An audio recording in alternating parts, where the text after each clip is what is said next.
Bueno, buenas tardes a todos, ya vamos a comenzar. Muchas gracias por asistir a la tercera sesión de estas octavas jornadas de la RIUL, de la Red Internacional de Universidades Lectoras sobre Literatura Actual, jornadas que organiza, como ya sabéis, la Universidad de León y que se enmarcan en el Festival Palabra. Hoy tengo el placer de presentar a Luis Artigue y Marta Robles, autores que nos acompañan en este encuentro que, como ya saben los asistentes a las dos sesiones anteriores, pretende favorecer el diálogo entre sus poéticas. Antes de dar comienzo a este coloquio que moderará el propio Luis Artigue, es mi labor presentar a ambos invitados. Luis Artigue, nacido en León en 1974, es licenciado en Filología Hispánica. Amplió estudios en la Universidad de Toronto. Ha publicado 7 novelas, entre ellas Club La Sorbona, Donde siempre es medianoche, Café Jazz el Destripador o Ficción para multitudes, que es la que hoy nos presenta. Y varios poemarios, de entre los cuales no puedo dejar de destacar y de, si me lo permiten, recomendar 321 Jazz, cuya lectura, a la que posteriormente se sumaría el libro de cuentos Las perlas del loco Ventura, me dejó fascinada en aquellos primeros años de universidad, momento en el que descubrí su poética que el propio Artigue define como, y cito, proyecto espiritual, en el que aúna la improvisación propia del jazz con el humor, la parodia, la frescura que caracteriza su lenguaje. Quiero remarcar el valor de su obra no solo porque ha sido traducida y editada en Italia y Portugal, sino también porque con ella ha obtenido el premio Miguel Delibes, el Celsius y el Ojo Crítico. Es colaborador activo en prensa, donde escribe artículos de opinión y crítica de libros, cine y música, y un conferenciante no menos activo, como podremos comprobar en los minutos que siguen. Marta Robles, nacida en Madrid en 1963, es licenciada en Ciencias de la Información, en la rama de Periodismo por la UCM. Es periodista y escritora y lleva 30 años ejerciendo su profesión.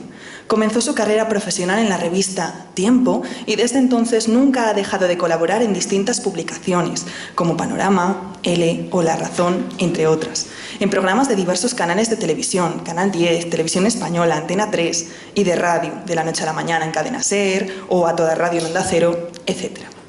En lo que respecta a su faceta como escritora, es autora de varios libros de no ficción, como El mundo en mis manos, del año 1991, o Los elegidos de la fortuna, del año 1999, y de ficción, de entre cuya nómina destaco Luis en los espejos, del año 2013, Premio Fernando Lara de novela, La mala suerte, del año 2018, Premio Especial Aragón Negro y finalista en Cartagena Negra, o La chica a la que no supiste amar, Premio Letras del Mediterráneo 2019 y Premio Alicante Noir 2021, obra que en los minutos que siguen pasaremos a presentar y que se caracteriza por lo comprometido de su trama, desde la que hace partícipe al lector de su pasión por la escritura.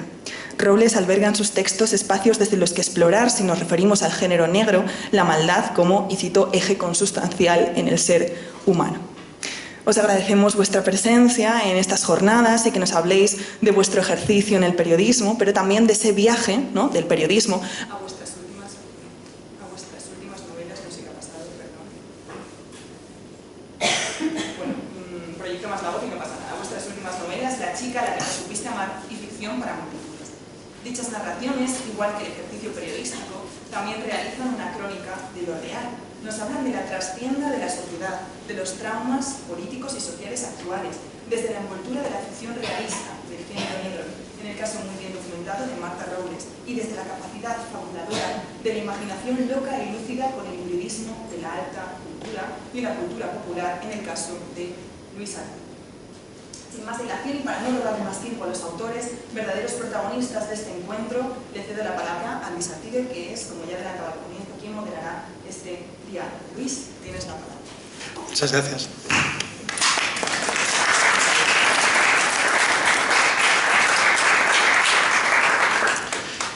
Gracias a todos y a todas, y en primer lugar, gracias Carmen, porque tenemos el privilegio de que nos presentes.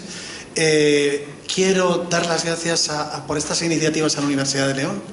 El hecho de que los estudiantes estén totalmente, no solo concernidos, sino implicados con los escritores, que seáis vosotros los presentadores, es un verdadero privilegio para nosotros, que no teníamos cuando éramos estudiantes y que ahora, desde luego, nos conmueve cuando intentamos ser escritores.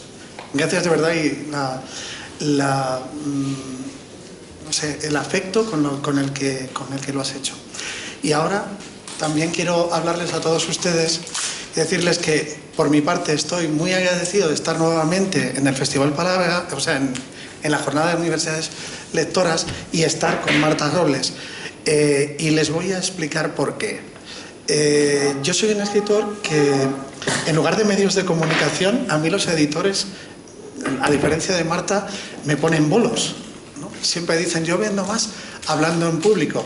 Y eso me ha dado una serie de privilegios que yo ahora, puesto que esto es León, les voy a explicar por eso.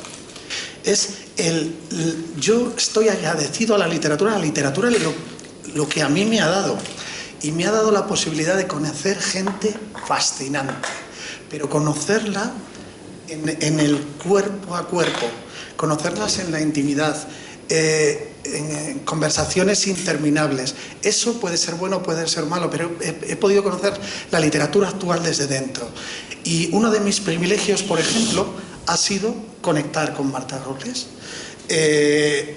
Agradezco a la vida cada una de las conversaciones que hemos tenido y desearía que hoy el público, la eterna minoría que está en León, pudiera ser partícipe de algunas de estas conversaciones que tenemos, porque lo primero que quiero decirles a todos ustedes es que Marta Robles es una desconocida, a pesar de ser una escritora muy conocida y una periodista muy conocida, porque es una persona que en el diálogo cuerpo a cuerpo es de esas personas formadas en el periodismo, que te interpela y que en las entrevistas, porque siempre habla como si fuera una entrevista, en el sentido de que es que te toca, es de esas personas que toca.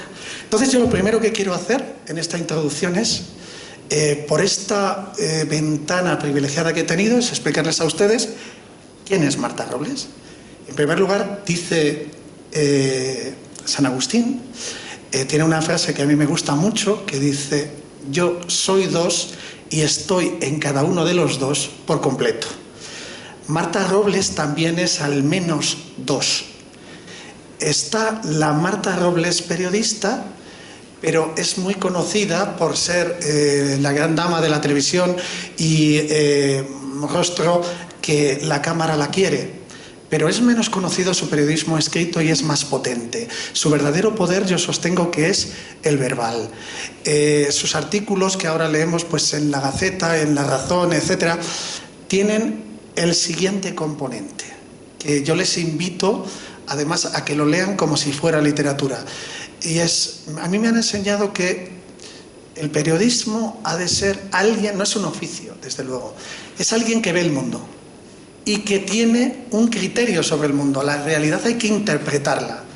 Y aquellos que tenemos el hábito de la lectura estamos más preparados para interpretar la realidad. Y asimismo, la libertad hay que fabricarla.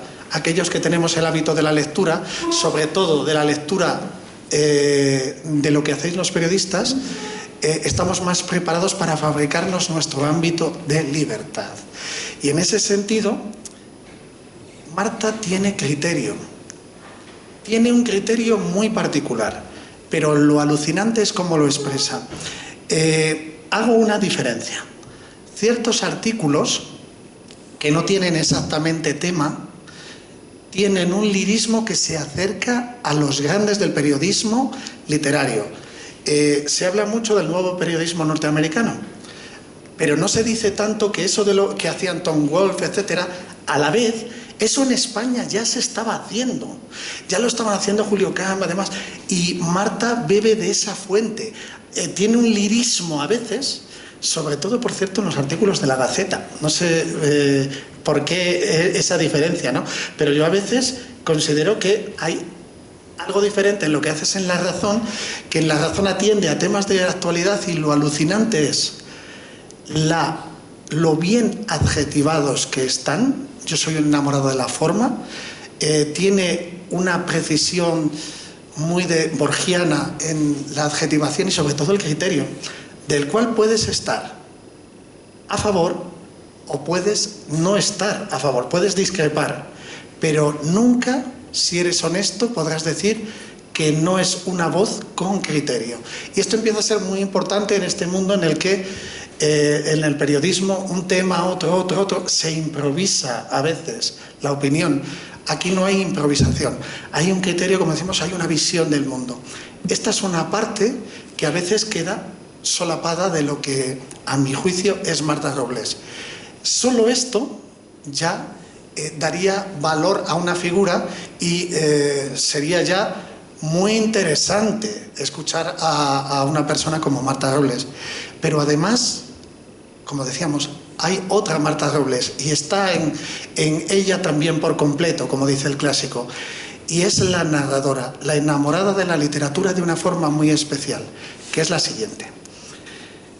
Marta Robles, también como narradora, al menos hay dos. Hay una que su quehacer periodístico se acerca narrativamente desde la siguiente postura.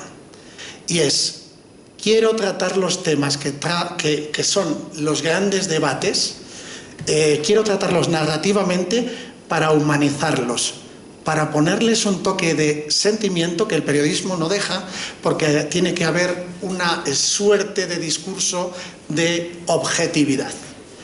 Yo estoy aquí hablando porque sé que la mayoría de lo que estoy diciendo no va a estar de acuerdo, nos conocemos, pero cuando te hacen un retrato es como te ve quien habla. Ella trata esos debates que podría tratar en sus columnas, pero hace novelas. Novela negra, la novela negra tiene varios subgéneros. Está la short story, que es el caso real. Ella tiene mucha información, ella tiene una gran habilidad para la documentación. Ella podría hacer caso. Además, otra de las cosas fascinantes de hablar con Marta Robles es, el tercer punto es, ¿a quién conoce Marta Robles? Eso es acojonante. Es la sensación de vive una vida en primera persona de lo que tú solo puedes leer o escuchar. Además de eso, como tiene acceso a toda esa información, como tiene fuentes en primera persona, como tiene amigos y amigas influyentes, podría utilizar eso para las novelas y no lo hace. No cuenta historias directas, no hace short story. Igualmente, se la nota como sus influencias, su narrativa es una especie de mínimo común múltiplo entre Raymond Chandler y Manuel Vázquez Montalbán. Pero tampoco lo hace directamente, o sea, sus influencias no se le notan, porque ella lo que hace es tratar uno de estos temas, pasarlo por el tamiz de Chandler y de Manuel Vázquez Montalbán para, de nuevo, esgrimir su criterio. Y después de esto decimos, además de esto están las propias novelas. Una novela sobre yo de lo que estoy hablando ahora es del género negro, porque es la que se presenta aquí, lo que me han dicho. Y al final hablaremos de esta novela. Pero hay otra Marta Robles, que es la Marta Robles que yo he conocido también, que está... Ahí es otro tipo de influencias, más de su amiga Carmen Posadas, o sea, la parte de novela histórica, pero no hace novela histórica, hace una especie de pedagogía histórica en Las pasiones carnales, que acaba de publicar en otro libro del mismo tenor, que está ahora mismo anunciado que va a salir más o menos. Nada que ver. Nada que ver, lo sé. Esto es lo guay, lo mucho que vamos a discrepar, pero es la misma preocupación. Pero sigas mucho, no me voy a acordar de todo. Exacto. Entonces, bueno, una vez presentado todo esto, yo quiero decir, bueno, pues esto, en qué estás de acuerdo, en qué no, y luego ya hablamos en concreto, esta novela que trata un tema en concreto, que es el tema de la prostitución, la trata de drama de mujeres, y lo hace de forma narrativa, pero entrando en la médula de este debate que es mundial. Bueno, muchas gracias, querido Luis. Nosotros hemos tenido el privilegio de conocernos os lo voy a contar yo cómo nos conocimos Luis y yo. Luis y yo nos conocimos en la Semana Negra de Gijón, y resulta que el año anterior yo con la primera novela de esta serie, que se titula Menos de 5 centímetros, donde por cierto hay un personaje que se llama Armando Artigas, mira tú, mira por dónde. Bueno, pues quedé finalista del Silverio Cañada, porque era mi primera novela negra. Y entonces al año siguiente me pusieron de jurado del cuidado, de Silverio Cañada. Y entonces yo con Luis prácticamente ni había hablado. Y hablé con él, y dije, bueno, luego nos vemos para tal. No me hizo ni puñetero caso, es como, me levantó así la nariz y dije, es británico, o sea, es que me mira por encima del hombro, pero muy por encima del hombro. Bueno, y entonces dio la casualidad que yo fui a cenar. Yo, por cierto, no contengo ni 2 ni 3, contengo multitudes, como decía Walt Whitman, él también. El caso es que el caso es que yo me fui a una cena y curiosamente en una cena de escritores donde había un escritor que no voy a decir quién era, bastante maleducado, y un chico que era un periodista también bastante maleducado. Y entonces, en vez de hablar de... y luego estábamos un grupo de amigos, estaba nuestra querida Rosa Montero, Inés Plana, estaba mucha gente más. Bueno, el caso es que estos dos, que digo que eran bastante maleducados y que, en fin, tenían otros deméritos que no voy a enumerar, empezaron a decirme, tú eras la que presentaba El Tiempo, ¿no?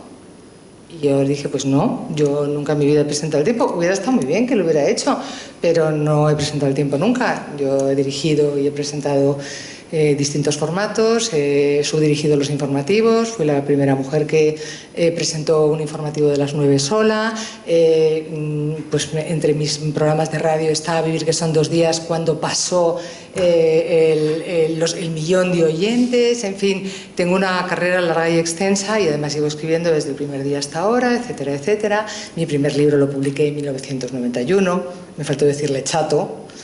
Y mientras tanto, entonces se vuelve otra vez y me vuelve a decir, pero tú no eras la del Tiempo. 2 veces, 3 veces. Y a la tercera, pues me salió el bicho que llevo dentro y le dije de todo y por su orden. Y le dije, mira, me voy. No os voy a decir lo que le dije porque no es, no es momento. Pero el caso es que fui.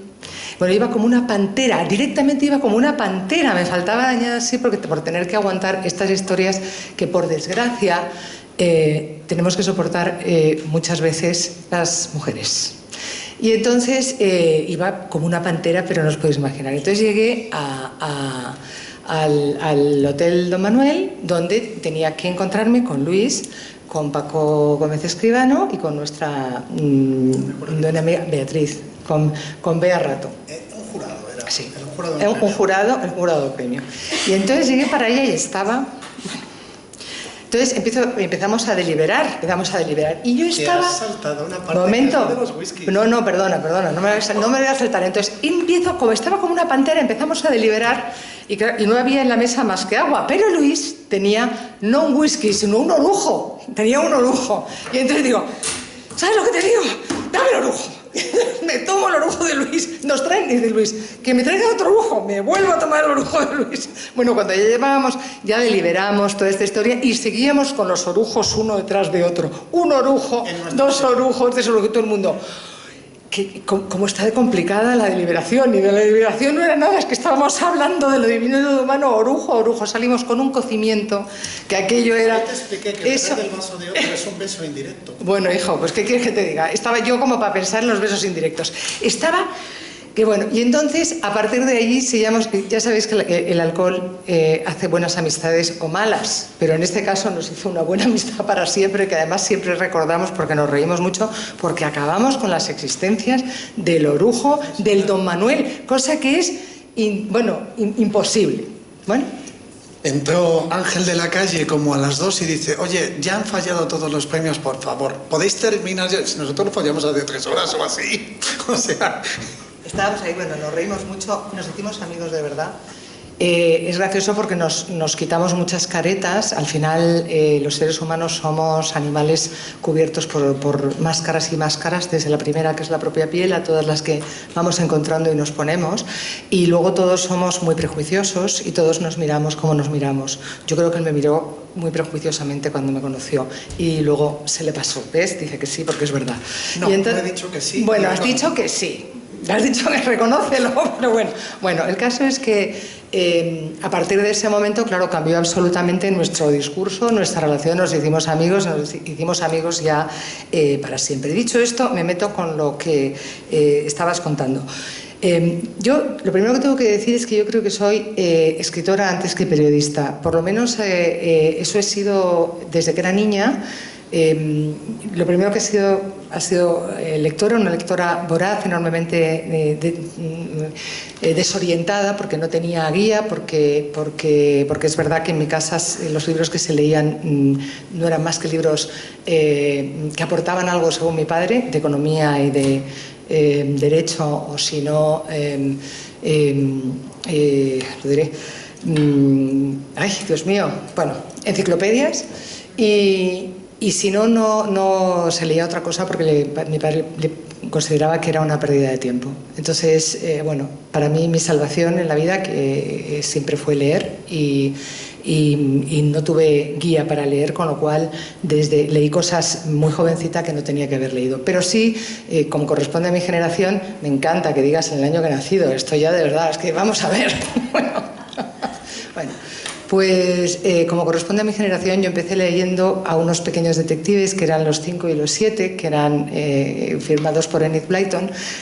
Todo el mundo quería ser detective, todo el mundo ha querido ser detective alguna vez en su vida, sobre todo porque descubrir los misterios nos hace pensar que somos un poco más listos y que además servimos casi para algo. Bueno, yo empecé con ellos y muy poco después, pues no sé, creo que debía tener como 10 años más o menos, me encontré con Edgar Allan Poe, y entonces pasó que mis redacciones siempre las leía en el colegio y de pronto se llenaron de sangre, pero a charcos. Y entonces yo iba a un colegio de monjas y fue terrible porque de pronto empezaron a llamarme las monjas del colegio a ver qué me pasaba, llamaron a mis padres, qué le pasa a esta niña, y menos mal que fue entonces y no es ahora, porque si no me hubieran sentado delante de un psicólogo y no me hubieran vuelto a levantar. Como era entonces, me dijeron a la niña, ahora, ocúpate en otras cosas y ya está. Pero el caso es que cuando yo descubrí a Poe, pensé que desde ese momento el género negro iba a estar en mi vida para siempre, que aunque yo leyera de todo, leyera novela, poesía, negro, blanco, verde, gris, amarillo y rosa, el género negro iba a estar en mi vida, por muchas razones, pero sobre todo porque me conectaba con la realidad. En el caso de Poe, a través de la pura imaginación, de esa fantasía tan imprescindible en la vida. Pero el género negro en sí mismo, el género negro que nace en el Chicago de los años 20, es un género que nace con unas connotaciones determinadas. Antes hablábamos, Luis y yo, le decía, es muy gracioso lo mal considerado que ha estado el género negro, que Borges decía que a los académicos no les gustaba el género negro porque no era suficientemente aburrido. Y es verdad que siempre estaban con esa consideración de que era como de medio pelo el género negro. Pero lo cierto es que el género negro es un género que nace con más vocación incluso que el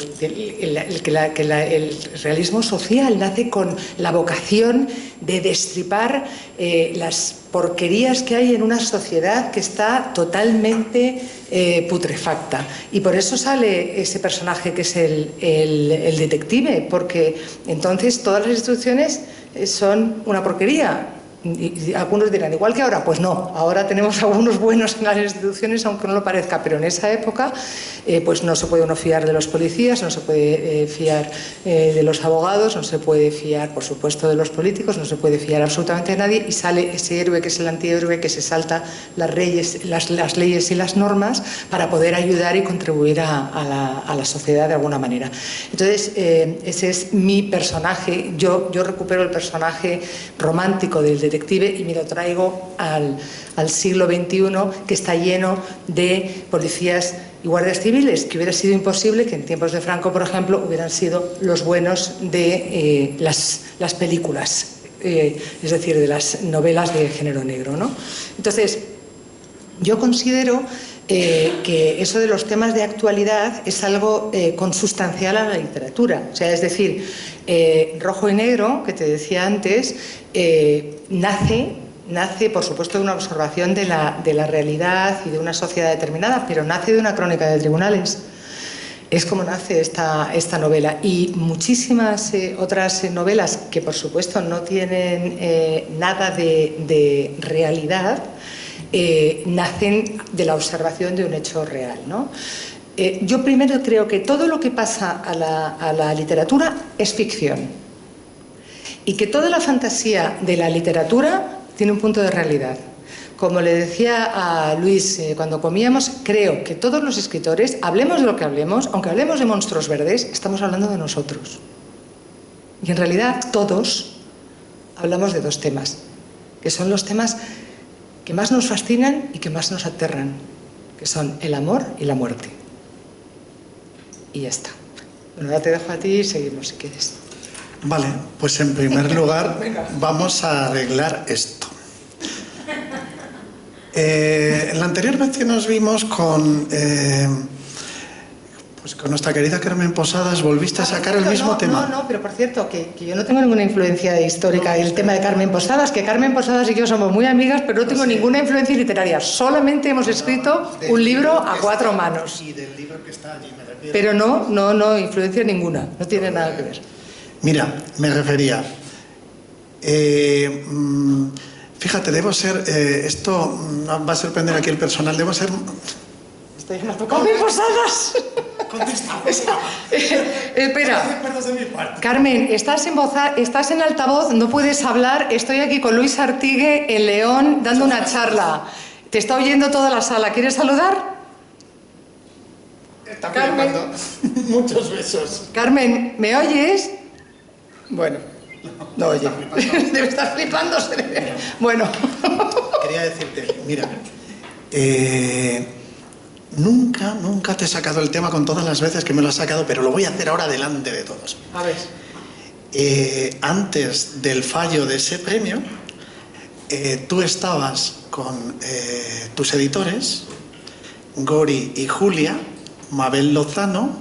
Gori y Julia no son mis editores, querido. Bueno, tus amigos con los que diriges la editorial de no ficción, la colección de no ficción, y entonces yo pasaba, igual que a ti tuviste un desencuentro, mi agente es Antonia Kerrigan, pero Gori cuando se toma un whisky, entonces, que ahora ya no bebe, pero entonces no tenía ganas yo de ir con Juli y Gori, como estabas con ellos.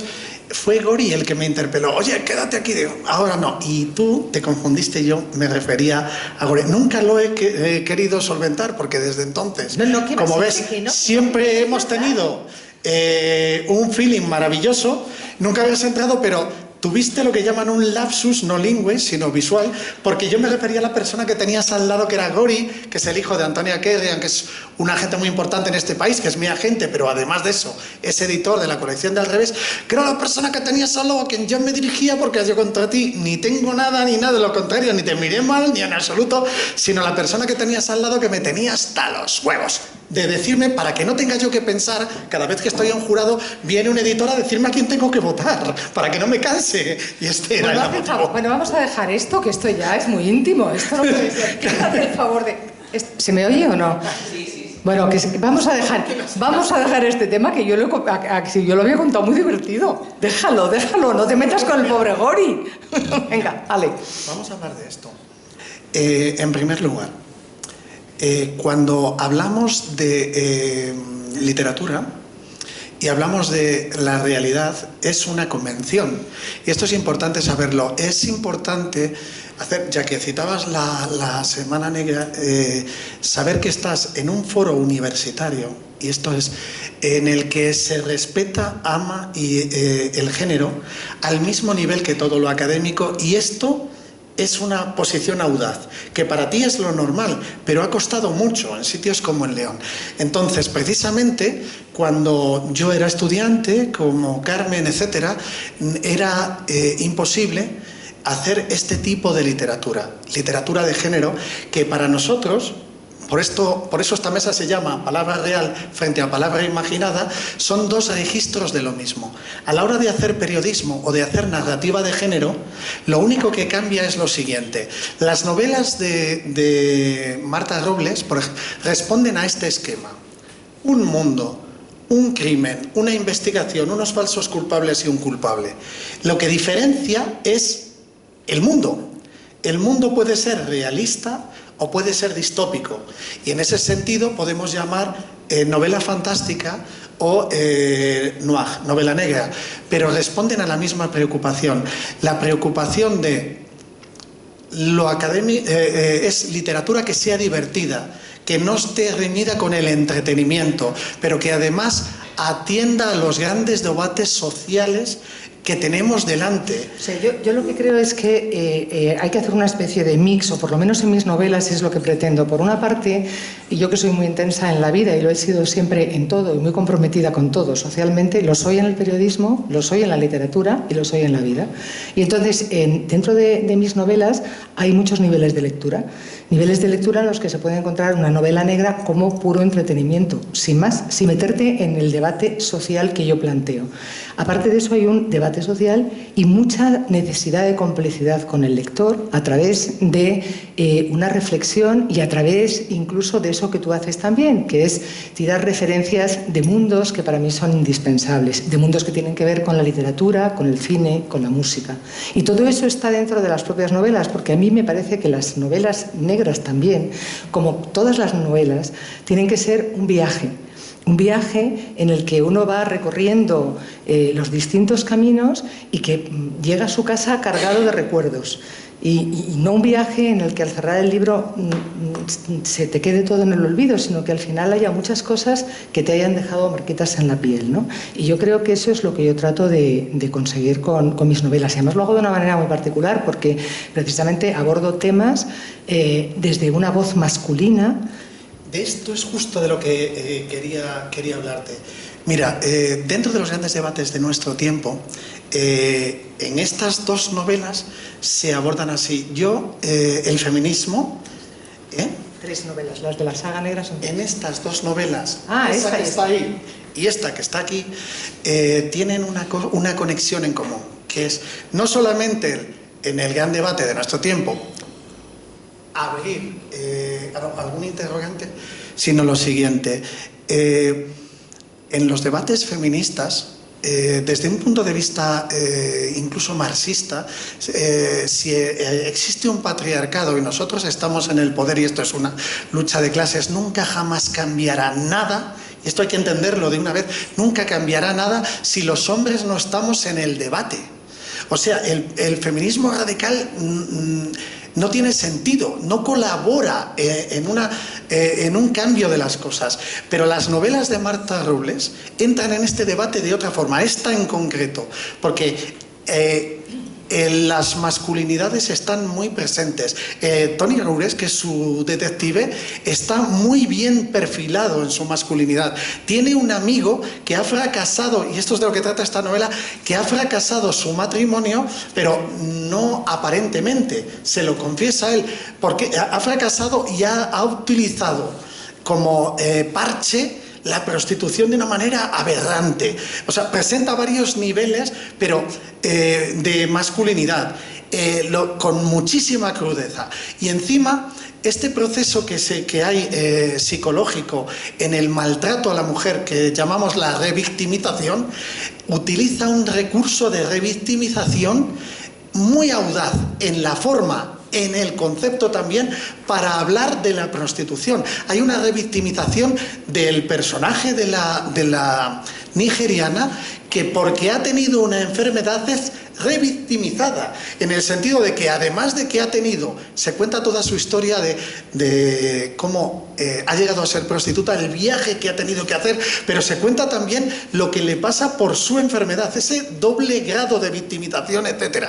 Bueno, pues a mí me interpela en mi masculinidad y yo he tratado de hacer exactamente lo mismo en esa novela, hacer que la masculinidad en la que yo creo que vamos todos. Hay un personaje que yo digo, al final es Donald Trump, tendría que estar en el puto infierno. ¿Pero por qué? Por su deplorable masculinidad. Y luego hablamos de política, que es una de las cosas que me interesaba frente a Marilyn. En ese sentido, yo no soy un escritor, para mí las novelas son chuches, yo soy un lector de las novelas de Marta Robles. Y entonces quería decir, esto es lo que me ha gustado de tu novela, en el sentido de que, vale, entras en el debate de la prostitución, aquí podríamos hablar, y de la trata, podríamos hablar de abolición, del modelo sueco, el modelo alemán, etcétera, pero a mí me ha interesado especialmente el modelo de masculinidad tóxico, patológico, que presentas de forma muy real.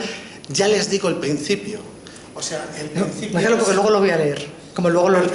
Pues el principio parece que fuera una novela hard-boiled y luego no lo es. Y esta es mi pregunta.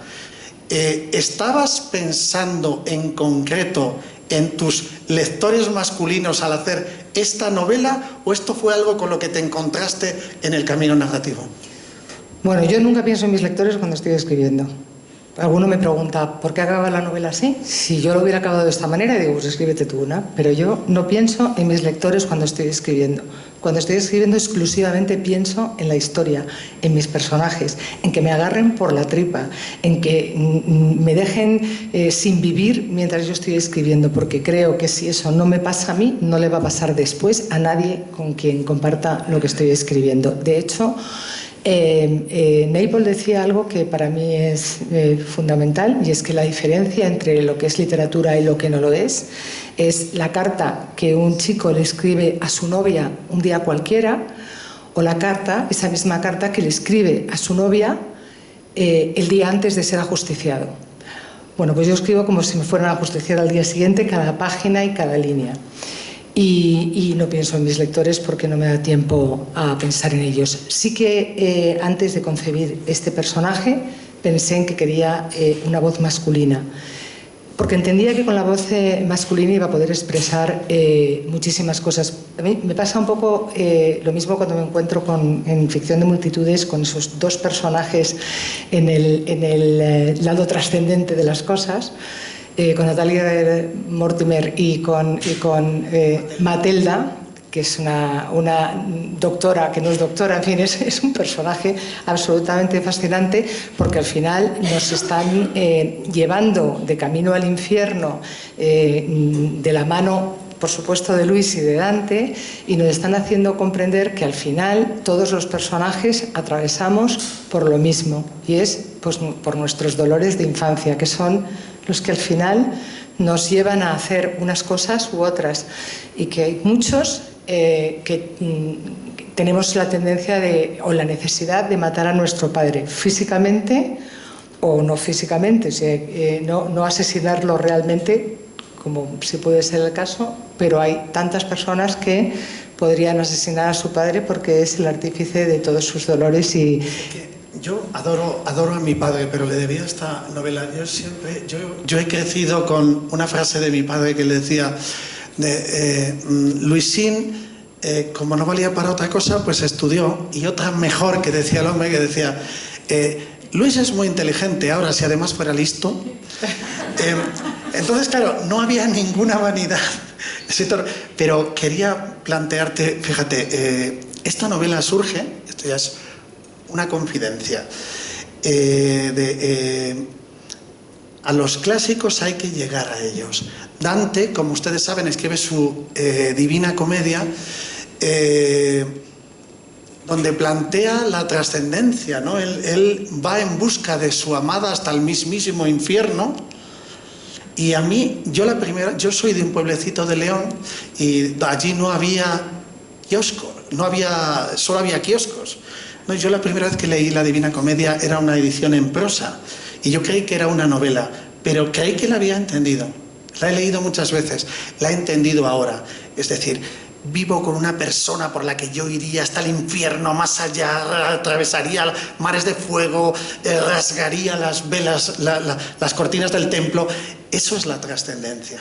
Es que al final todo es una historia de amor, porque solo queremos, porque queremos trascender por una pura historia de amor. Porque en realidad queremos dejar un legado porque hay gente a la que amamos de uno u otro modo, pero todo es una historia de amor. Esto hecho de la forma más loca posible, que es lo que me gusta a mí. A mí no me rescataría nunca un sabio en ese momento. A Dante le lleva Virgilio, a mí un entretenedor, Félix Cádiz, con ese voy yo al infierno. Alguien que me haga que no tenga que pensar. Hoy me has dicho en la comida, y lo llevo en el alma, que entrevistaste en persona a Ray Bradbury. Mira, yo en este... Que soy muy mayor, hijo, ¿qué quieres? No, o sea, eso es como una vez que estaba cenando con Pepe Caballero Bonal y Antonio Machado le llamaba Toñín. Quiero decir... Te voy a mandar la foto, además, para que la tengas. Mira, Ray Bradbury tiene una novela que El fin del mundo, sí, iluminadora, le dice, ¿tú qué harías si si mañana se acabara el mundo, si te dijeran la fecha, ¿no? Te dicen, oye, mañana se va a acabar el mundo. Fijaros una historia imaginativa, o sea, lo que puede hacer.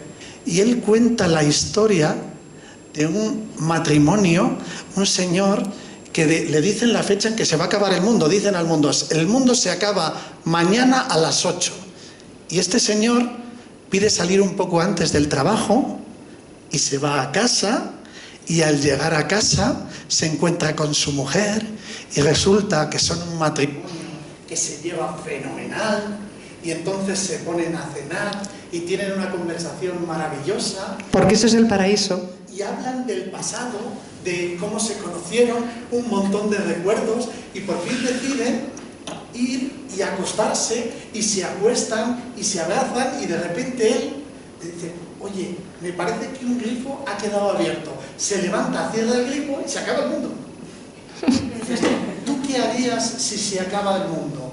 Si eres una persona brillante que entiende la vida, harías lo de siempre, sabiendo que lo de siempre es maravilloso. Y eso es exactamente lo que has escrito tú en Ficción para Multitudes. Has escrito el paraíso como precisamente ese lugar que tampoco apreciamos tantas veces y que realmente es lo más increíble que podemos tener. Estar con mis niñas, estar con la gente que quieres y que te quieres. Eso es el paraíso. Luego ya el infierno es otra cosa. El infierno es no estar en tu sitio, o es el hastío por acumulación, en fin, estas pequeñas cosas. Allí donde tú estás, eso es el paraíso. Muy bonito. ¿Ves? Eso no se...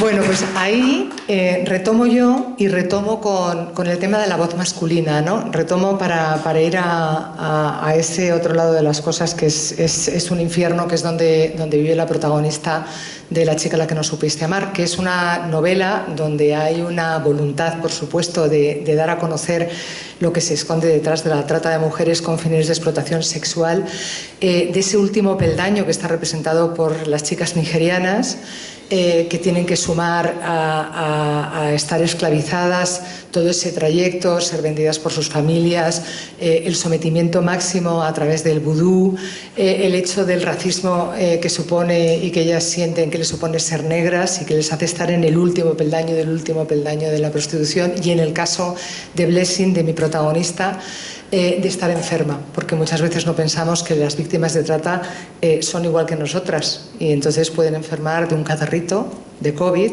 o de un cáncer de mama. Lo que pasa es que un cáncer de mama, que puede ser, siempre es una pequeña o gran tragedia para cualquiera de nosotras, para una de ellas, como os voy a descubrir al final de nuestro acto, cuando os lea el primer capítulo, puede ser una tragedia mucho mayor, ¿no? Entonces, yo quería dar a conocer en esta novela, que en realidad habla, como siempre, del amor, habla de lo difícil que es amar bien y de lo difícil que es que nos amen bien. Es una historia con una trama policíaca, con una trama negra, pero realmente habla del amor, de hasta dónde tenemos que aguantar por amor, hasta dónde tenemos que llegar, dónde rebasan los límites de lo que creemos que es de verdad amor o de lo que no lo es, ¿no? Y qué tan difícil es que nos amen bien como amar bien nosotros. Y aparte de eso, quiero meter al lector dentro de ese mundo de la prostitución y la trata, haciéndole saber que de algún modo también muchas veces somos cómplices de lo que sucede. Porque ya sabéis que en esta sociedad, y esto es una cosa que traemos desde Grecia, que luego se ha traducido como el efecto halo, pensamos que la gente que tiene buen aspecto es buena por todas partes. Pues mire usted, no. Resulta... La ética no coinciden. Exacto, no coinciden en absoluto. El caso es que yo le pongo una voz masculina a todo esto, porque es un poco lo que decía Luis antes. Muchas veces, yo soy feminista de toda mi vida, pero... Y yo también. Y tú también, siempre. Pero yo digo, soy feminista de toda mi vida, y precisamente por eso hay algo que tengo muy claro en la lucha del feminismo y desde tiempos ya remotos, cuando no había ni ley de violencia de género, cuando las mujeres estaban enormemente desprotegidas, que ahora en muchos aspectos también, pero no como antes. En fin, hemos dado muchos pasos adelante en esta carrera que es inacabable, por lo menos de momento. Pero yo entiendo que el feminismo tiene que ser inclusivo o no ser. Que si desde luego Muy bien esto, muy bien. Porque yo entiendo que si nosotras nos juntamos entre nosotras para hablar de todos esos temas que nos preocupan y somos enormemente solidarias entre nosotras, pero solo nos contamos el cuento a nosotras mismas, no vamos a avanzar. O sea, es decir, si yo hablo de la trata de mujeres y de la prostitución solo con mujeres, y hablo con mujeres de todo el mundo, de León, de Madrid y de Tombuctú, y hablo de este problema y somos muy solidarias con lo que le pasa a la una a la otra, pero no incluimos a los hombres en el debate, es imposible que demos pasos adelante, porque en asuntos como este los hombres no es que sean parte del problema, es que son el problema. Es que si no hubiera demanda tampoco habría oferta y no habría esa lacra y ese delito tan terrible que es la compraventa de seres humanos. Entonces, Permítame una pregunta. En tu novela he descubierto, y quiero que le hables a la gente porque esta es la parte medular del discurso. Si nos ponemos maniqueos y hablamos en la novela de buenos y malos, en este tema, y esta es la pregunta, que yo sé la respuesta y quien lea la novela sabe la respuesta, ¿los malos son solo los proxenetas? no, por supuesto. Los proxenetas es que es muy fácil que sean malos. Además, yo le contaba a Luis algo bastante curioso que ha pasado en España y que eso también se refleja en la novela, ¿no? En España, como en casi todos los países, primero había prostitución y había chulos. Los chulos, lo que pasa es que eran unos engañamujeres que enamoraban a las mujeres, las lanzaban a la calle y se aprovechaban de ellas a través de los lazos y los vínculos del amor. Pero a partir del año 92 hay una cosa completamente distinta, y es que estos chulos, que eran los mismos que se hacían cargo de la prostitución en distintos sitios, a ver, mira, pues estos mismos se convierten en proxenetas porque de pronto descubren un negocio que es extraordinario, que es que sin tener ningún vínculo con las mujeres establecen un contrato sin firmar y sin cadenas y sin nada con ellas a través de la precariedad. Las van a buscar a sus lugares de origen, donde se están muriendo de hambre, se están muriendo de frío, de necesidad, de angustia, las engañan, las dicen o que van a venir a hacer otras cosas o que van a venir a prostituirse, pero nunca a ser esclavas, nunca piensan que van a ser esclavas, y entonces tienen una deuda que les une a ellos ya para siempre, ¿no? Y a partir de ese momento, bueno, pues pasan todas las cosas que suceden. Pero para que estos señores pasen de ser chulos a proxenetas, necesitan gente muy cualificada. Es decir, los proxenetas no tendrían todos los negocios que tienen abiertos si no hubiera un abogado con su corbata, su familia, su perro y 2 niños monísimos que les hace toda la estructura y les pone un testaferro delante. Ni podrían manejar todo el dinero si no hubiera un banquero o un bancario que les organiza todo el dinerito por detrás, ni un policía corrupto, un alcalde de un pueblo que recibe un dinero del proxeneta para ponerle las camisetas de los partidos de fútbol a los niños, y por supuesto si no hubiera puteros a mansalva. Es decir, y yo digo puteros porque yo siempre dice clientes, digo no señores, los clientes compran flores, los puteros compran carne humana. Es que es otra cosa, es una cosa muy distinta y dolorosa. Y hay muchos puteros, tantos que en las estadísticas en España dicen que el 50% de los españoles ha pasado alguna vez por una transacción de carne humana. Eso significa que muchas de las personas que tenemos al lado, aunque no lo sepamos, son puteros. Sencillamente, simplemente por una cuestión de estadística. Los malos no tienen cara de malos.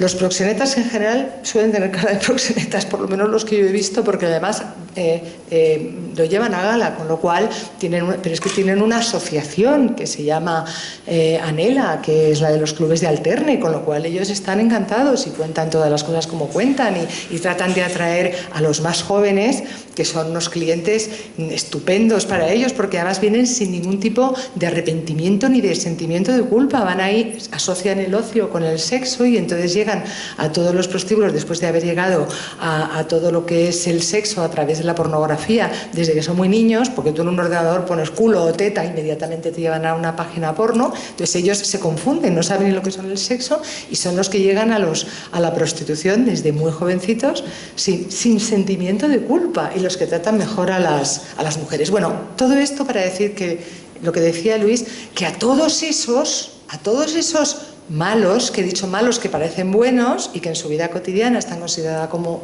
buenos, nos tenemos que sumar nosotros, porque todos sabemos dónde hay un montón de sitios con lucecitas que son clubes de alterne, donde sabemos que buena parte de las personas que hay, por no decir un 99%, son personas que ejercen la prostitución de manera no voluntaria, es decir, que son esclavas, muchas de las cuales no pueden ni salir a comprarse un Tampax, se lo compran dentro del propio. No tienen, no van al médico, los médicos las visitan allí y ellas pagan, se hacen sus análisis de sangre con un porcentaje que le dan de eso al proxeneta. Entonces, quiero decir que estamos en una sociedad que esto lo tiene muy normalizado y que la manera de contarlo no es acusando ni poniéndose burro, es simplemente ofreciendo la realidad. Y yo precisamente quise hacerlo, me parece que la ficción es muy efectiva para remover las emociones, para tocar el corazón. O sea, yo creo que las novelas no tienen que ser reales, pero sí tienen que ser verosímiles, incluso aunque hables de monstruos verdes, y por eso yo las apuntalo con datos reales, ¿no? Pero sí que es verdad que cuando yo empecé a meterme en el mundo de la trata pensé que era muy pronto para escribir una novela porque el tema era muy desconocido. Ahora ya se han hecho documentales, tal, no sé qué, no sé cuántos, pero ¿qué es lo que pasa? Que nos pasa como con la guerra de Ucrania, que es que ya lo miramos y es que no nos mueve ni nos conmueve. Y como decía Shakespeare, cuando te deja de doler el dolor ajeno, te conviertes en un monstruo. Y a mí me parece que gracias a la ficción te puedo tocar el corazón, porque cuando tú te metes a leer la historia de Blessing y cuando tú ves la soledad que tiene esta chica, cuando ves el viaje, mira, yo cuando os lea eso os voy a leer porque es que hay una parte que es que me duele el corazón cada vez que la leo. Y entonces cada vez que te pasa eso, entonces tú te sientes afectado, te remueves, te duele, vuelves a ser el ser humano de siempre y no ese ser humano revestido con la piel de rinoceronte, ¿no? Como ven, es fascinante escuchar a Marta, pero vamos a abrir un poco el marco. Estaba pensando, Sí, perdona. No, que va a dar la sensación de que las novelas de Marta, y esta en concreto, es solo el tema, hay mucho más. En un foro universitario hay que saber decir también que las novelas no son solo el argumento, que como ves es un argumento escrito con finura moral, desde luego con mucho compromiso social, pero hay algo más. Y las novelas también tienen personajes.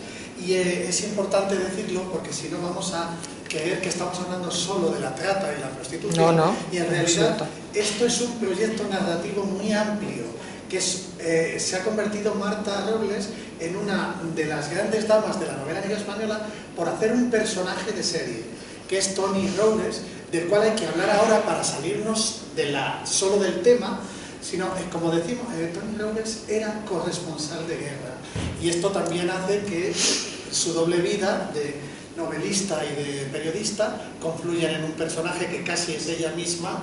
Se lo he oído decir que si ella fuera hombre y personaje de ficción sería su personaje. Bueno.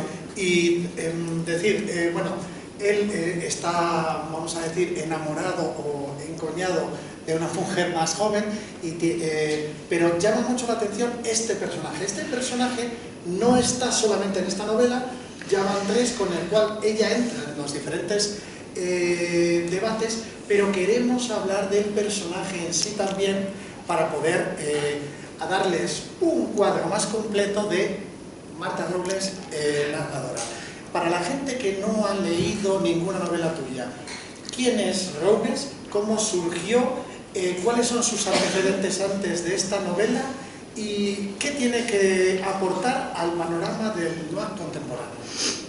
Bueno, tiene muchos aspectos sentimentales. Como siempre, tú y yo tenemos sitios en los que nos tocamos, porque yo le debía este personaje a mi padre, aunque de otro modo. No como tú, al tuyo, yo de otro modo. Vamos a ver. Bueno, lo primero, el detective Tony Robles es un ex corresponsal de guerra porque a mí me parece que los héroes del siglo XXI son las personas que reconocen sus errores. Y este personaje es un tipo lleno de errores, porque irse de corresponsal de guerra, yo no he sido corresponsal de guerra, pero sí he sido cooperante, y cuando vas a los lugares donde te tienes que poner al límite, cometes muchos errores.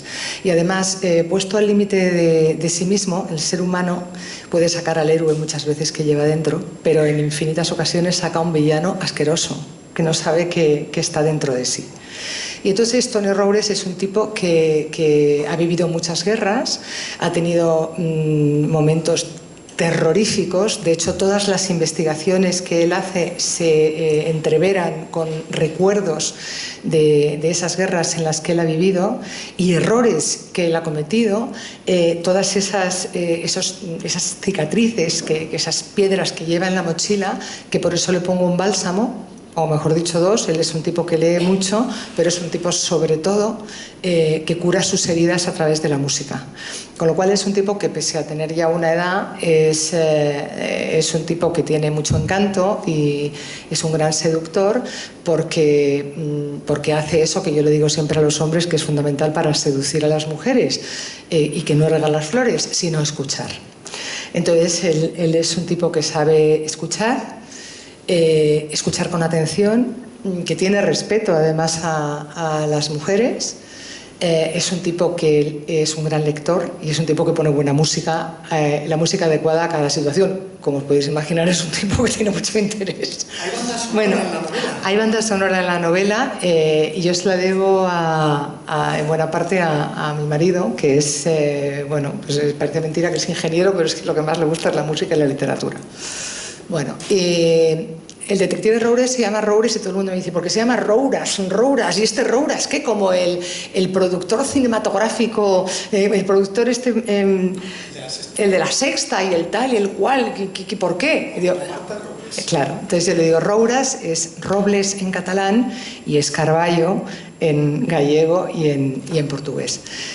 Mi padre se llamaba Antonio Robles, y aquí ya me rompo un poco más. Mi padre se llamaba Antonio Robles y le llamaban Tony. Y entonces mi detective se llama Antonio Robles, y le llaman Tony. Cuando murió mi padre, yo llevaba 10 años sin hablarme con él. Nunca tuvimos una relación fácil, pero en los últimos 10 años de su vida pues estábamos, por circunstancias que no vienen al caso, sin hablarnos. Entonces de pronto tuvo una tontería, que tenían que operarlo, y me llamó, me persiguió a ver si me reconciliaba con él. Yo estaba estaba embarazada de mi hijo pequeño, que ahora tiene 15 años. Y bueno, pues al final dije, pues sí, venga, voy, papá, voy. Es que caprichoso, porque total no te pasa nada y tal. Bueno, total que hablé con él, me reconcilié con él, le metieron en el quirófano y murió. Y entonces, bueno, fue una sorpresa tremenda, y cuando vinieron sus amigos, que claro, todo de improviso, porque hacía mucho tiempo que muchos de ellos yo no los veía y tal, me dijeron, no sabes lo orgulloso que estaba de ti tu padre. Y yo dije, lo podía haber dicho alguna vez, pero... Y entonces no sé si como colleja o como homenaje, más bien creo que como colleja, dije, pues ahora, papá, basa mis novelas en un personaje que no tiene nada que ver contigo, mira tú por dónde, que haría justo todo lo contrario que tú haces, que es muy distinto a ti, y tú ya vas a estar en estas novelas, pero siempre conmigo. Toda persona que cuando habla de sí mismo no se engaña y tiene esta honestidad emocional merece un aplauso.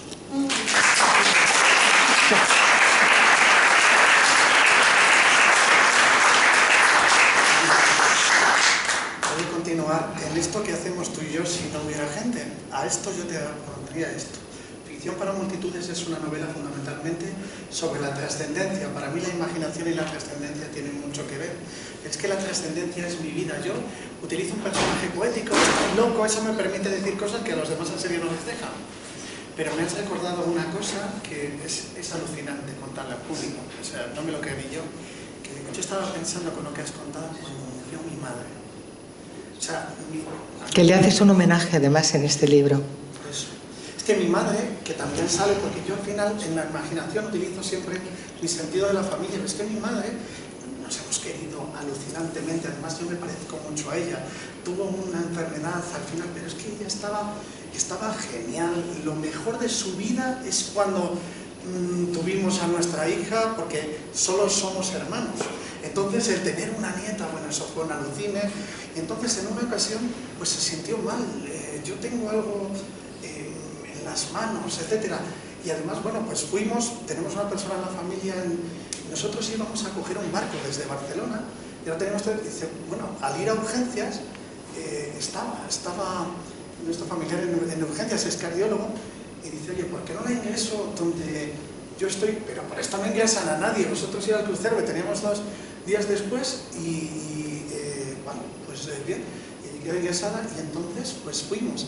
Al llegar a Barcelona, una cosa impresionante, dije, oye, mira, esto está todo pagado, está todo muy bien, y íbamos con otra amiga, dice, bueno, volví. Es una cosa impresionante, todavía en mi vida, ¿no? Porque yo estaba tranquilo, pero por si no estuviera suficientemente tranquilo, Esteban nos mandó un WhatsApp, oye, estoy aquí en la habitación con tu madre, está fenomenal, que lo paséis muy bien, genial. Bueno, pues los barcos, que parece que no salen nunca, y entonces veía a Elena y a Ariel, la niña, y eso era, me dio tal bajón, yo pensaba, oye, me quedo aquí en Barcelona, que tengo que ver a mi agente, y al día siguiente vuelvo a León, decidí volver, ya está. Pero no, me dio tal bajón que cogí un avión, vine a León y efectivamente fui al hospital y mi madre estaba fenomenal, hablamos, fue una maravilla, la di de cenar y no despertó más. Y entonces, bueno, pues avisaron a Elena, dice, bueno, pues Luis está en Barcelona y me llamó, dice, no, estoy estoy en la habitación, he visto a mamá, nos hemos despedido y yo no estaba intranquilo, no entiendo por qué he vuelto. Y ahí vamos a lo que decíamos, mi padre, que es una de las personas más inteligentes que he conocido, pero no sabe leer ni escribir, utiliza esta expresión. Él rápidamente vino, al ver que yo estaba en la habitación, dijo, a ti te llamó la sangre. Esto es la imaginación. Desde luego que sí. Lo expresan de una forma, estoy educado, pertenezco a una estirpe de gente que cuenta las cosas muy bien. León es un sitio donde no pasa nunca nada, es mi teoría, pero lo poco que pasa nos lo contamos, lo multiplicamos por 1000 mediante el relato. Y aquí es una tierra donde se sabe que la imaginación es el instrumento del que dispone el ser humano para mejorarlo todo. Pero tú fíjate que cuando tú hablas de la imaginación, que por cierto, esto también merece un aplauso, ¿no? Sí.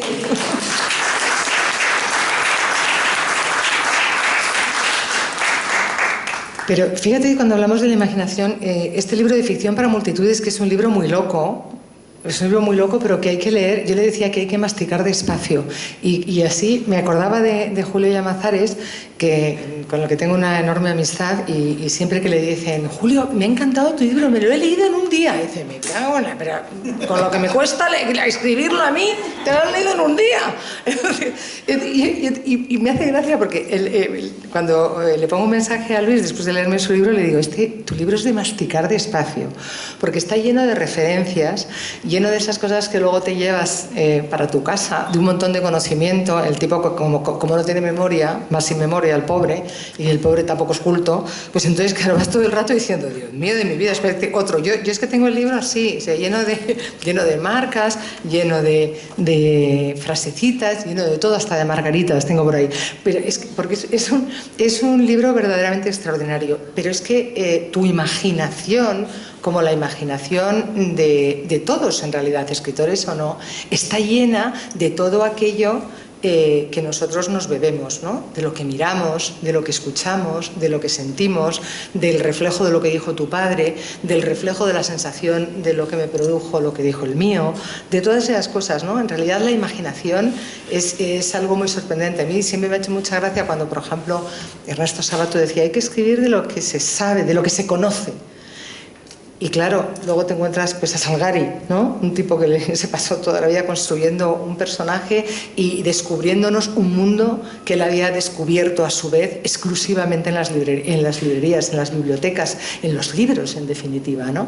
Entonces, a mí me parece que por supuesto, la ficción y la realidad son cosas distintas, pero en la literatura la ficción y la realidad vuelven a estar muy confundidas. Lo que tiene que ver contigo y conmigo son lo mismo, porque yo hago una alegoría de lo que tú enfocas directamente, pero cuando leo tu periodismo, vemos el mismo mundo. Yo me siento identificado. Si no te conociera, diría una cosa que no te digo, porque ya, para que no sea demasiado pelote, pues si esto es lo mismo que pienso yo. Por ejemplo, recientemente su último artículo es algo parecido a esta novela. Un artículo yo les recomiendo que está en La Razón, que se titula Las tetas. Porque de repente... Otra vez las tetas. Sí, nos tiene que explicar, Marta Robles, nos tiene que explicar que las tetas son un juguete sexual. Y es verdad, porque ahora de repente hay un movimiento conceptual que trata de decir que nuestros pezones masculinos son igual que los femeninos. El rollo este de queer, de abolir, etc. Pero ¿cómo lo expresas? Al principio me parecía, digo, bueno, es un artículo de circunstancias más que hay que hacer para rellenar en el periódico. No, esto es exactamente lo que pienso yo. Y además, qué bien está dosificada la ironía, el criterio, que tú puedes discrepar con ese criterio, pero no puedes decir que no es una persona con criterio. Y en ese sentido pienso, igual que sus novelas. Por eso, en el nombre, sé que de mucha gente... Gracias. Por favor, gracias a ti. Estamos... Es iluminador. Y ahora mismo el periodismo se ha vuelto, como muchas veces la historia de T.H. Hugh Thomas, que la historia es de quien la paga.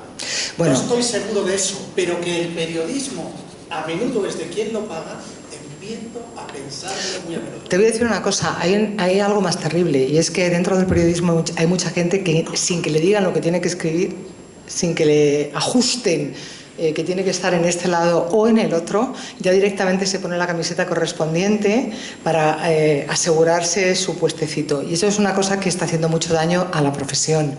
Eso tiene mucho que ver con que en un momento determinado entraron empresas a hacer negocio con los medios de comunicación, pero también tiene mucho que ver con que el periodismo en estos momentos está muy mal considerado porque se paga poco.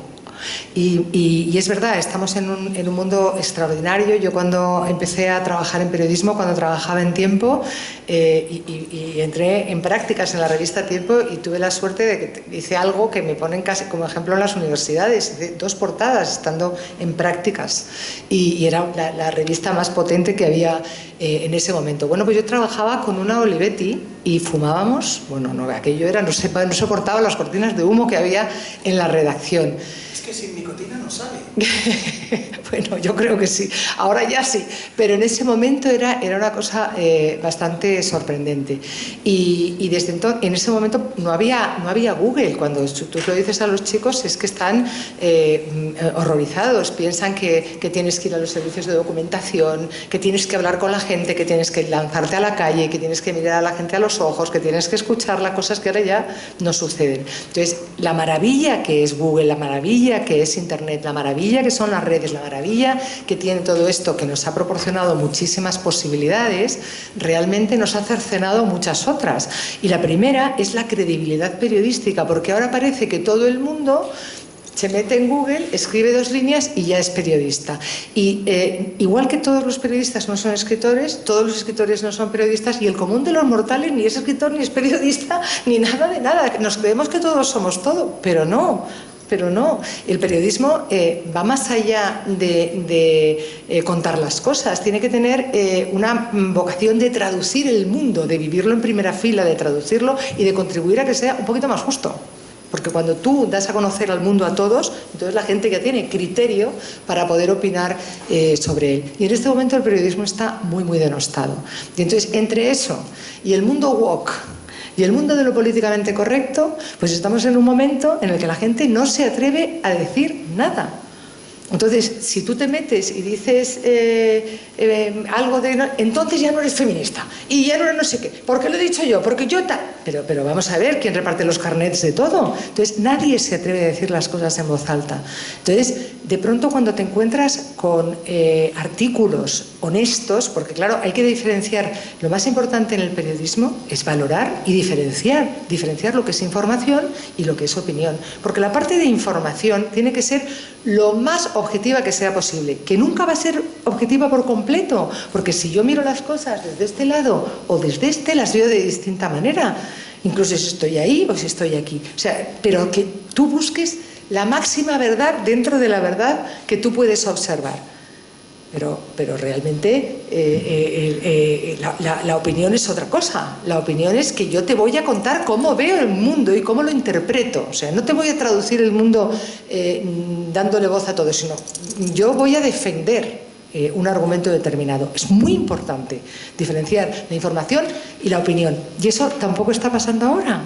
Tampoco pasa, no pasa en la tele, no pasa en la radio, no pasa en la prensa. Entonces estamos en un muy mal momento, hasta que la gente empiece a pensar que para hacer buen periodismo hay que pagar, porque si no, se supone que puede hacerlo cualquiera y que además lo hace ni contrasta, con prisa, me da exactamente igual para sobrevivir.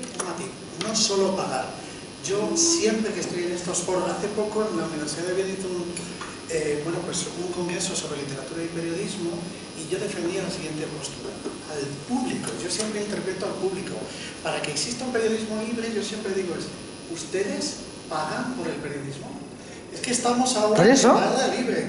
Lo que nos hace libres es igualmente, o sea, necesitamos pagar por el periodismo para colaborar nosotros en que se pague a los periodistas, porque es que el periodismo libre es caro. Ese es el primer punto. Pero después también, claro, yo pensaba, ahora mientras estabas hablando, como todos, me va siempre la inclinación del alma, decía Platón, se me va hacia el humor.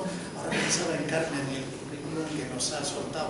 Yo, aparte de mi vena literaria en el periodismo, yo siempre pensaba, yo creo que mi currículum debiera ser, además de todo lo que has dicho, es Pedro J. me echó del mundo, Isabel Carrasco del Diario del León, esto tendría que estar junto a la licenciatura, o sea, quiero decir, el periodismo, esto tendría que ser junto.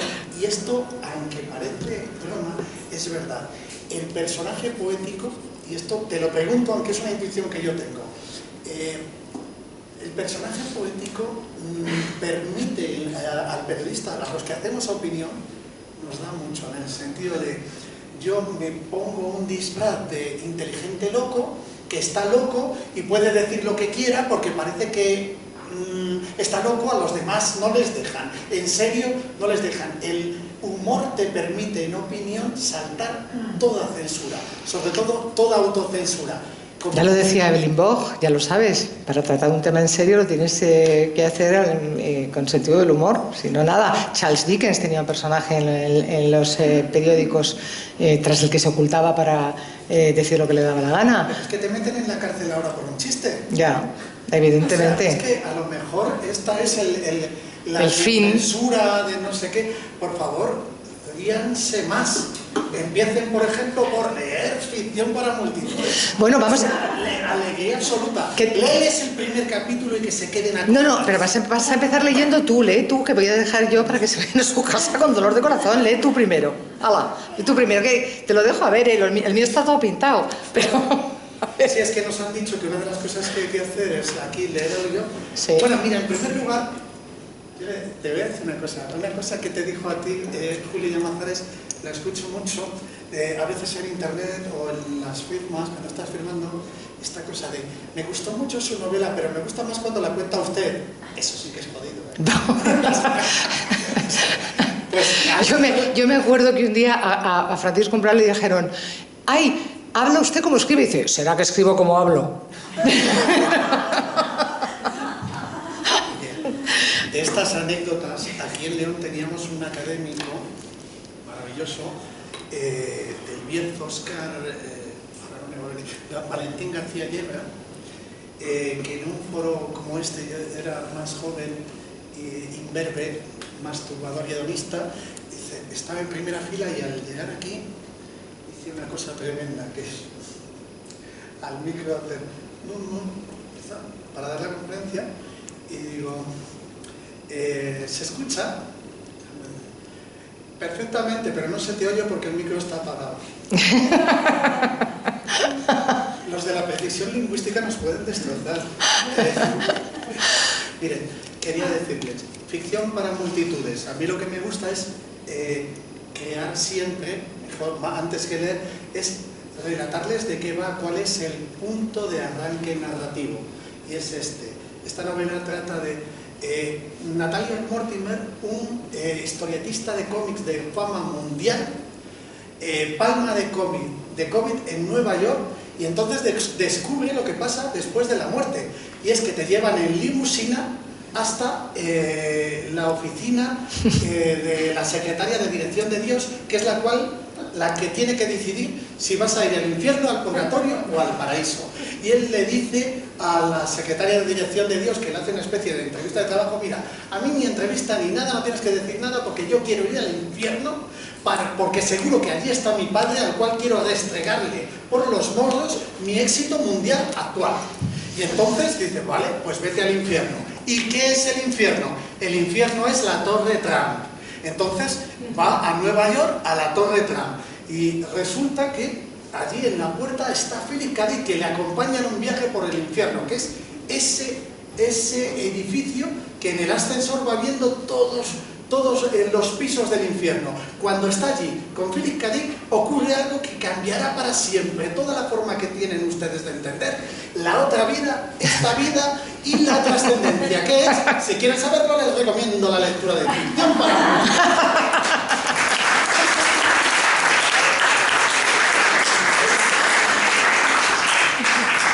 O sea, ¿vas a leer o no vas a leer? Voy a leer algo, pero... sí, voy a leer algo de esta novela. Este ejemplar es para Marta Robles... Que no, de eso nada, Mimi, que vas a leer a mí la dedicatoria, vamos, o sea... No, deja mi ejemplar, hombre. ¿No lees? Como tú quieras, pero yo creo que debes leer tú, porque eres la protagonista de este evento, sin duda, el primer capítulo, porque el personaje está muy humanizado y da la sensación de que ves lo que es el hardboiled. Hay una cosa curiosa que os quiero contar, porque además a partir de la semana que viene ya estará. Después de leer, de escribir esta novela, me di cuenta de que quería llegar a los jóvenes, y entonces este primer capítulo está recogido en un corto que, por cierto, ha tenido 8 nominaciones y un premio en el Festival de Cortometrajes de Jaén. Y bueno, por favor. Y entonces, bueno, es un corto además muy... bueno, que está basado en lo que pasa aquí, y que lo voy a colgar a partir de mañana en abierto, porque ha estado recorriendo festivales y no podía. Así que igual os dan ganas de verlo, o todo lo contrario, ya veremos.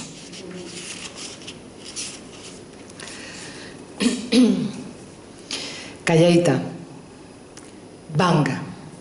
En mucho menos de un segundo, la bala que sale de la pistola que el tipo desenfunda por sorpresa atraviesa el cráneo de la chica y provoca su muerte instantánea. Minutos antes del disparo, ella se ha levantado de la cama y despojado de la ropa, un camisón muy corto, rojo, de nylon brillante y unas bragas del mismo color y material, y permanece desnuda y en silencio, mirando al hombre y esperando sus instrucciones. Él inspecciona su cuerpo mutilado con el rostro impasible antes de pronunciar palabra. «Vuélvete», ordena por fin. Ella, obediente, se gira y se coloca contra la pared, pero se queda a unos centímetros del muro. No quiere tocarlo. Está sucio de miseria y 1000 veces salpicado de semen. Está asqueroso, piensa. Tendré que limpiarlo uno de estos días. Entonces, el tipo saca la pistola de su cinto con asombrosa rapidez y dispara sin dudar. ¡Bang! La bala se estrella contra la cabeza de la chica, que rebota en esa pared sucia y 1000 veces salpicada de semen, que ya jamás limpiará, dejando una casi imperceptible huella roja. Ella se desploma como una marioneta a la que le hubieran cortado los hilos y se queda boca arriba con los ojos abiertos. Un exiguo hilo de sangre mana del pequeño, redondo y perfecto agujero por el que ha salido el proyectil, situado en el mismo centro de su frente. El tipo, aún con la 9 milímetros Parabellum humeante en la mano, revisa de nuevo con atención el hermoso cuerpo sin vida de la joven. Una mueca de desagrado se dibuja en su rostro inclemente al llegar a las enormes cicatrices que ocupan el lugar de cada uno de sus pechos. «Una puta sin tetas», murmura entre dientes, con desprecio. «¿Para qué coño sirve una puta sin tetas?». Se guarda el arma con tranquilidad, se ajusta la chaqueta, se atusa el pelo con ambas manos, respira hondo, abre la puerta y abandona la habitación. En el pasillo se oye la música que llega del salón, calladita, de Bad Bunny, puro reggaetón a todo volumen. «¿Has oído?», dice un hombre borracho que sale del cuarto contiguo. «Otro petardo. Me tienen hasta los mismos cojones los putos niñatos de las despedidas de soltero, joder. Anda y que les dé mucho por el culo. No le dejan a uno ni follar tranquilo». El hombre, que acaba de matar a la chica, ni siquiera le dedica una mirada y continúa caminando con parsimonia por el corredor hasta llegar a la sala principal del local. Allí la música tiene aún más presencia y las mujeres deambulan de cliente en cliente, ataviadas con minúsculos conjuntos de colores chillones muy parecidos al de la muerta. El tipo se acerca a la barra y se sienta en uno de los taburetes junto a una de ellas, que le dedica una sonrisa forzada. «Niño, ponme un whisky», le pide al camarero.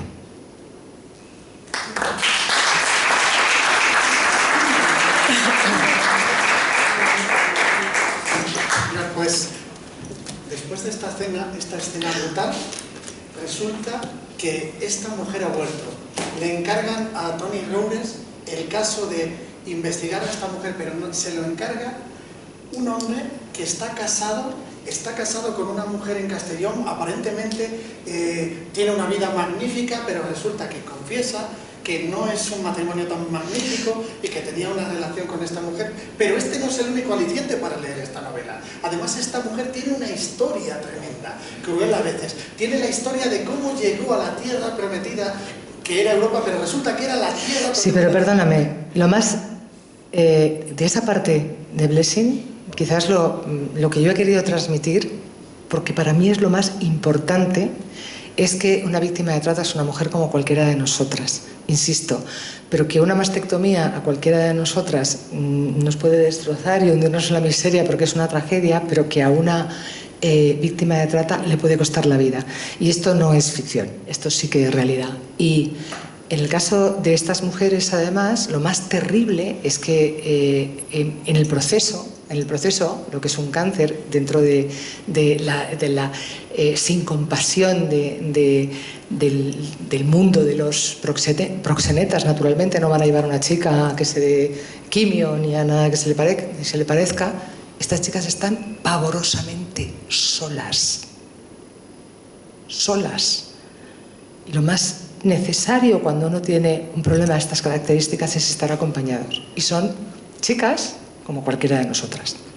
Y eso es fundamental. Yo estaba tratando de hacer la sinopsis esta brutal que hago siempre. Para eso me leí la novela ayer, pero me he dejado sinopsis interruptus. Sí, es que además de los temas, es que el caso en sí es muy entretenido, porque no es el único caso que hay en la novela. Está la investigación de la muerte de esta mujer. ¿Por qué ha muerto? Para quien quiera saberlo tiene que leer la novela. Pero además, en paralelo, hay una historia sobre drogas, sobre pastillas adulteradas, para hacer un colorario con la gente joven, que también es una trama muy actual. ¿Por qué es muy actual? Hay que leer esta novela, pero no es el único aliciente para leer esta novela.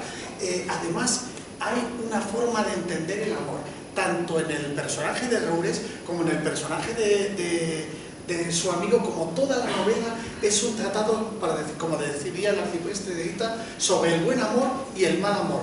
¿Por qué lo es? Hay que leer en la novela, señores. Hay que leer a Marta Robles para entendernos un poco mejor a nosotros mismos y a nosotros. Gracias.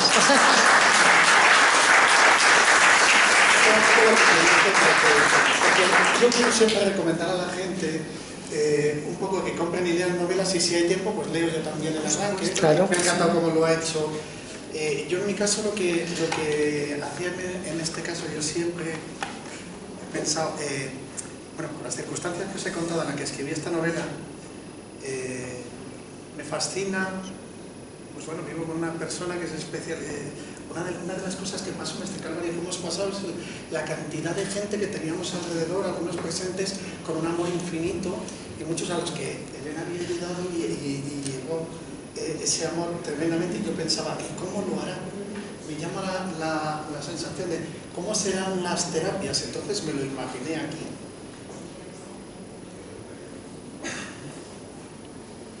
Había sombras, miedo, gritos, sangre a borbotones. La punta del estilete clavado hasta la riad mantenía suspendido en el aire el peluquín de aquel hombre. Lo acababan de apuñalar con contundencia vertical a través del ojo izquierdo hasta atravesar el cerebro y el cráneo. Nathaniel Mortimer, tejanos, tatuajes, gafas de pasta, ojos huraños y chispeantes, volubilidad de bebedor, la obsesiva atención a los detalles que caracteriza a los dibujantes, suficiencia, misoginia, manía persecutoria, siempre con una bala de ironía en la recámara y una pesadilla a medio curar en la conciencia, siempre huyendo. Estaba esa tarde solo en el cine. Qué placer disponer de la sala de proyección en exclusiva. Nathaniel, no te había visto ahí en el patio de butacas. Vengo del cuarto de proyección, pero entré aquí hace un instante y juraría que no había nadie. Apuntó sorprendido Alfred Stern, ese acomodador tan contrahecho y protocolario como una versión neoyorquina del jorobado de Notre Dame, pero por cuyas manías neuróticas el dibujante de cómics de fama mundial, Nathaniel Mortimer, siempre había pensado que hasta podría alterar los nervios de un Buda atribulado de Prozac. Por cierto, ¿qué haces aquí, si me permites que te lo pregunte? ¿No estabas ingresado en el Hospital Presbiteriano de Manhattan? Ingresado, aislado, confinado, entubado y agonizante. Con el pretexto del coronavirus hay que ver cuántos eufemismos emplea últimamente el gobierno para que no nos salgamos del redil. Ya sabes, estamos en la nueva normalidad. ¿Nueva normalidad? Alfred, ambos sabemos que eso es una contradicción en sus términos. Es como lo de inteligencia militar. ¿Qué? Una vez más has logrado aliarte con el desvarío, Nathaniel. Eres tan peculiar. No deberías sorprenderme, pero me sorprende eso que dices. ¿Por casualidad te estás sugiriendo que te has convertido en un negacionista? ¿Negacionista? Cielo santo, Alfred, claro que no. Digamos que solo me muestro crítico con la narrativa del poder. ¿Crítico? Tú eres incapaz de seguir ninguna norma, me temo. Demonios, Alfred, empiezas a hablar como mi psiquiatra. ¿Y qué dice tu psiquiatra? Que deje el cine y los cómics, que necesito medicación, no ilusiones.